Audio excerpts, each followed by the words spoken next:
Buen día, mi nombre es Oscar Daniel Baqueta y voy a presentar la actividad 2 de la asignatura Comercio Exterior. Esta actividad va presentada a la docente Viviana Buitrago. En la actividad se nos pide el análisis y el estudio de los diferentes pasos para una exportación exitosa en Colombia. El primer paso para ello es el análisis y el estudio de mercado y la localización de la demanda. Este estudio permite hacer un análisis minucioso de los factores que invierten en el nicho determinado que escogimos para exportar nuestro producto. También nos da una noción clara de los consumidores, de la cantidad de consumidores que van a adquirir nuestro producto o servicio. En este también debemos indicar si debemos analizar si las características de nuestro producto o servicio en las especificaciones del mismo concuerdan con lo requerido por el cliente, por el consumidor. Debemos mirar qué tipos cuáles son nuestros tipos de clientes, a quién va dirigido ese producto, a qué población. Asimismo, obtener información acerca del precio con el cual se podría entrar a competir en ese país. Aquí también debemos, en este estudio de mercado, nos debe arrojar los canales de distribución que se usan, que están acostumbrados para exportar hacia ese país. Por lo mismo, también este estudio nos debe arrojar el valor o el costo de nuestra exportación. El segundo paso es la obtención del NIE y el registro ante la Cámara de Comercio. Para ello se debe llevar una serie de documentos como la cédula, hacer unos ciertos trámites en diferentes entidades para la obtención del RNI, como es, por ejemplo, la consulta de nuestra actividad económica, registrarnos ante Cámara de Comercio, consultar si vamos a usar el suelo, llevar nuestros documentos de identidad y hacer estos trámites en diferentes entidades, como lo dije anteriormente. El tercer paso es el registro en la inscripción en el RUT. Este es un mecanismo que permite identificar, clasificar y ubicar a las diferentes empresas y lo que ayuda a constituirlas legalmente. Entonces, por actividad económica o razón social. Entonces, esto es un mecanismo que nos ayuda como empresa a identificarnos. En el cuarto punto está el costeo. Es importante, es uno de los elementos más importantes, ya que se debe tener en cuenta todos los costos relacionados y asociados al negocio. Cuál es el costo de producción de nuestro producto, cuáles son los costos de administración, qué costos legales vamos a tener, y este costeo debe ser lo más posiblemente realista. Con la ayuda de los psiconters nos ayudamos a obtener un balance del costo y el tiempo de nuestra exportación. Entre los costos relacionados está al costeo, a la exportación mejor, está el país exportador, está el tránsito internacional y está el país importador.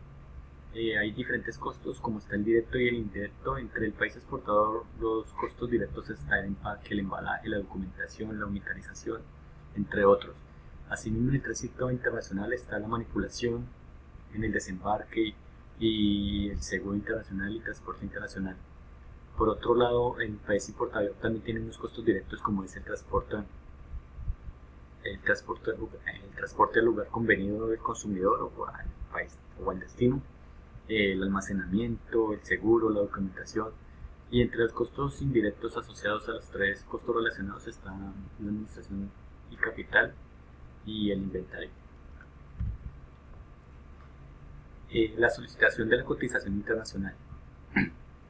Aquí es como nuestra ficha técnica, por decirlo de algún modo, donde se incluye el precio del producto, Eh, Nuestro objetivo de presentar la mercancía al comprador y donde se precisan los términos de negociación, los Incoterms. Aquí están los elementos básicos que debe tener una cotización, como información de la empresa, una información detallada del producto, qué Incoterms se van a usar y los soportes de apoyo para que el comprador o consumidor tenga claro qué es lo que vamos a enviar a su país. En el sexto paso se da la aceptación de la cotizante y establecimiento del medio de pago. En este punto es donde han aceptado nuestra cotización y ya se entra a una negociación de, de forma de pago, cómo vamos a obtener el retorno de nuestros ingresos o de nuestra inversión. Entonces hay diferentes formas para pagar una operación comercial de comercio internacional, como está el giro directo, la carta de crédito, la cuenta de compensación, la financiación del intermediario del mercado cambiario, la financiación directa del proveedor, el crédito externo de mediano y largo plazo, el leasing, el pago con tarjeta de crédito y pagos de importaciones en moneda legal, así como los pagos anticipados. También se puede de manera con la inversión extranjera y las compras o las combinaciones de las formas de pago. En el séptimo paso está ya la preparación, ya han aceptado, ya definimos cómo va a ser el medio de pago, entonces tenemos que pensar en la preparación del producto exportado. ¿Cuáles son las características de nuestro producto? Que entonces debemos pensar en nuestro empaque, en nuestro embalaje, en cómo se va a comercializar. Hay que tener en cuenta los riesgos a los que se puede exponer nuestro producto, pues puede haber disminución o ganancia de peso, la pérdida del color por de pronto el clima o muy frío o muy caliente, la deshidratación o hidratación del producto, así como la disminución de la humedad del producto. También hay que tener en cuenta las averías que se puedan causar por la manipulación y el transporte de nuestro producto al lugar de destino. Hay que tener en cuenta que la cultura de otro país, un ejemplo claro de ello es la China, que para nosotros el color negro es de luto, pero para ellos es el blanco, entonces hay que tener cuidado con los colores, con los diseños, con las diferentes figuras que se vayan a emplear en los empaques o en el producto directamente. Aquí se ven los pictogramas utilizados normalmente para los embalajes. En el octavo punto está la remisión de la factura y confirmación de la carta de crédito. Entonces aquí es ya el proceso donde ya vemos nuevamente que se ha dado un crédito para poder exportar. Entonces el comprador o el comprador o importador obtiene su crédito. Esto todo se mediante el banco para que se tenga una confiabilidad y una seguridad. Pues, no podríamos enviarle de mera confianza a una cantidad inmensa de producto a alguien en otro país. Entonces esto se hace por medio de bancos para que el reembolso sea efectivo y sea seguro. En el noveno paso está la contratación del transporte y el seguro.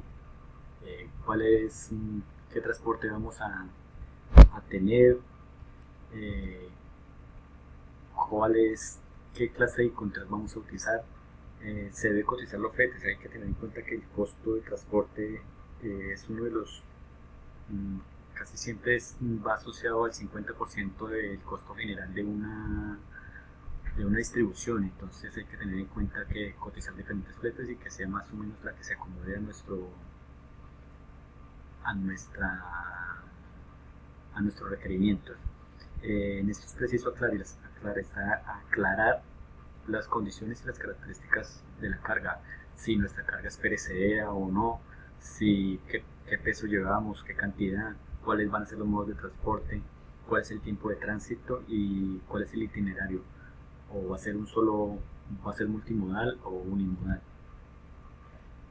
Solicitud de permisos de exportación y vistos buenos. Aquí es importante que hay diferentes productos que deben tener vistos buenos para la exportación. En Colombia pues hay una serie de productos que tienen libre exportación, pero también hay unos que están sujetos a vistos buenos. Entre ellos están los productos cosméticos, los mineros, los de confección, los cigarrillos y los que agoten con la capa de ozono. Y hay unos que están prohibidos, que no se pueden exportar, que su exportación es prohibida, así como nuestra cultura, algo que se considere patrimonio cultural, entonces no se puede exportar.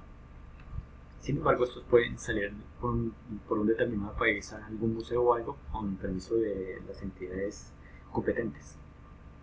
En el paso 11 está el trámite del Ministerio de Comercio e Industria, donde se acredita nuestra documentación de origen y producción nacional, de donde obtuvimos nuestro producto y qué se hace cuál es el objeto de nuestra exportación y registro de producción nacional.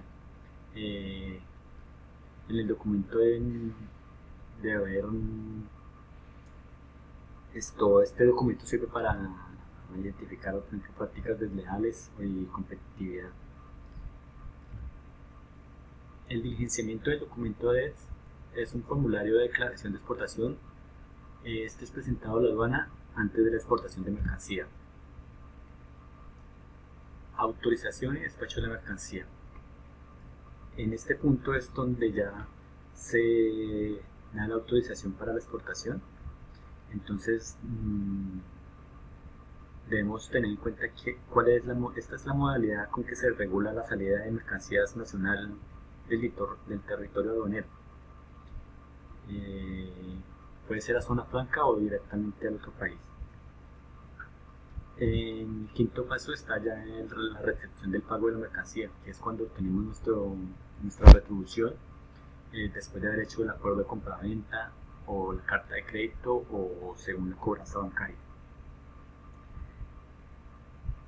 En esto deben ser los costos detallados y la aceptación de las condiciones,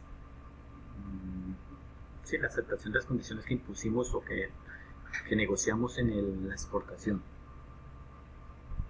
Cuánto va a ser el monto de la operación y qué tipo de moneda se va a pagar y todo aquello relacionado. Muchas veces se da la cobranza, como lo dije antes, la cobranza bancaria, que es una mutua de confianza con personas que ya han negociado antes. En el quinto piso está el diligenciamiento de la declaración de cambio y venta de divisas al intermediario cambiario. O sea, es cuando se integran las divisas se canalizan las divisas a través del mercado cambiario y diligenciar la declaración de cambio por exportaciones de bienes en el momento de integrar las divisas. En algunos casos se da la solicitud del IVA cuando utilizamos insumos adquiridos en Colombia. El requisito para esto es estar inscrito en el Registro Nacional de Exportación y tiene un término de 2 años.